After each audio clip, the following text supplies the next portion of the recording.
My final guest today on the Poly Podcast is Mike James, VP with Isco Industries. Welcome, Mike. Peter, thanks. Glad to be here. Yeah, great to see you. You know, I so appreciate the work you've done with us over the years, but certainly last year with the webinar on Big Pipe, and you're talking on that at Showcase again, but let's get together next year and do it for a webinar. Yeah, glad to do it. And tomorrow I'm excited. We're talking about Big Pipe against other materials, which is going to be great.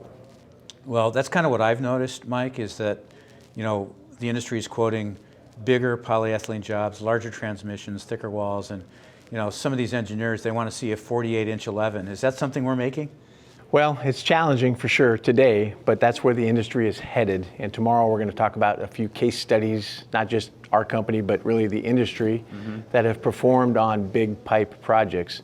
And I'm going to give a snapshot tomorrow as well of other projects around the world that are happening, and hopefully that will lead our industry in North America towards bigger pipe and even heavier pipe. Well, you know, you've worked overseas for Isco. What are some of the things that you see overseas in larger pipe diameters that we don't see here yet?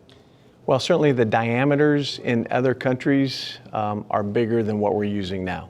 The diameters and even the SDR ratings and the pressures, the wall thicknesses, they're doing things in other countries that we're not quite doing here yet. We're on the verge of it, I think, and I think in the next 5 or 10 years in North America, we'll be there. So it's going to be fun to show some of that tomorrow.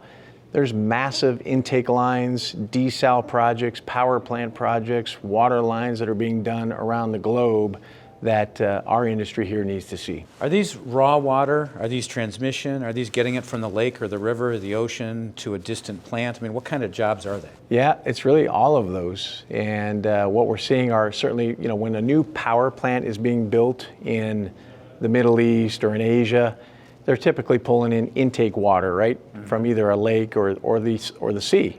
And these plants are massive, they're big. And the pipelines to support them are equally as big. So it could be a power plant, or you go to the Middle East and there's lots of desal plants over there. We only have a handful here, right, in North America, but they're using that same technology. Big pipes pulling a lot of water, and so those applications will be fun to see.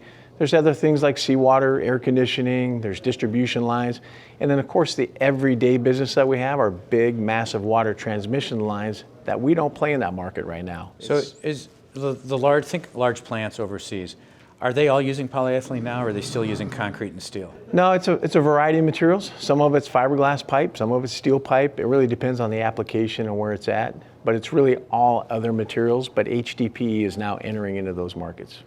So, Mike, I read in my feed last week that Scottsdale Water cut off their first municipal customer for not having water.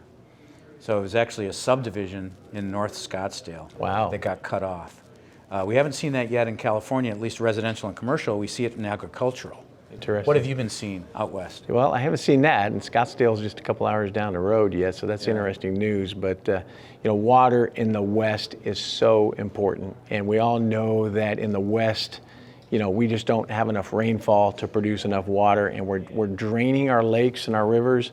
I mean, Lake Powell, the Colorado River, they're all drastically low. And is that where you get your water in Tucson? That's where I get my water. It comes all the way from the Colorado mountains and all the way through the Colorado River, down the border of California and Arizona, through a canal to Tucson, where it gets piped in HDPE to recharge our wells. But we're at the very end of the faucet, you know, and it's a concern for sure in the next 50 to 100 years for sure.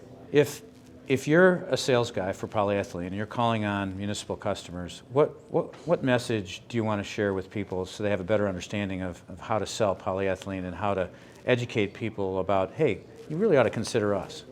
Well, that's I'm going to give you a little preview of my presentation tomorrow. That's exactly how we end it tomorrow. And one of the key takeaways is, as an industry, we have to continue to educate our customers. Okay. There's so many utilities, you know this already, so many engineers that don't know of the advantages of HDPE. We have to continue to educate them and show them why they want to use HDPE. Not just for today, and not just to save a buck today, but really the whole total project cost. One final question for you, because I know you've got a lot going on here at Showcase. One of the stories and things that I hear about is that fusion machine needed to fuse that big piece of pipe looks really intimidating. Yeah. How do you get around that? What's the message? Well, it operates the same way as a small fusion machine. So while it's a big piece of equipment, the function and the process is the same.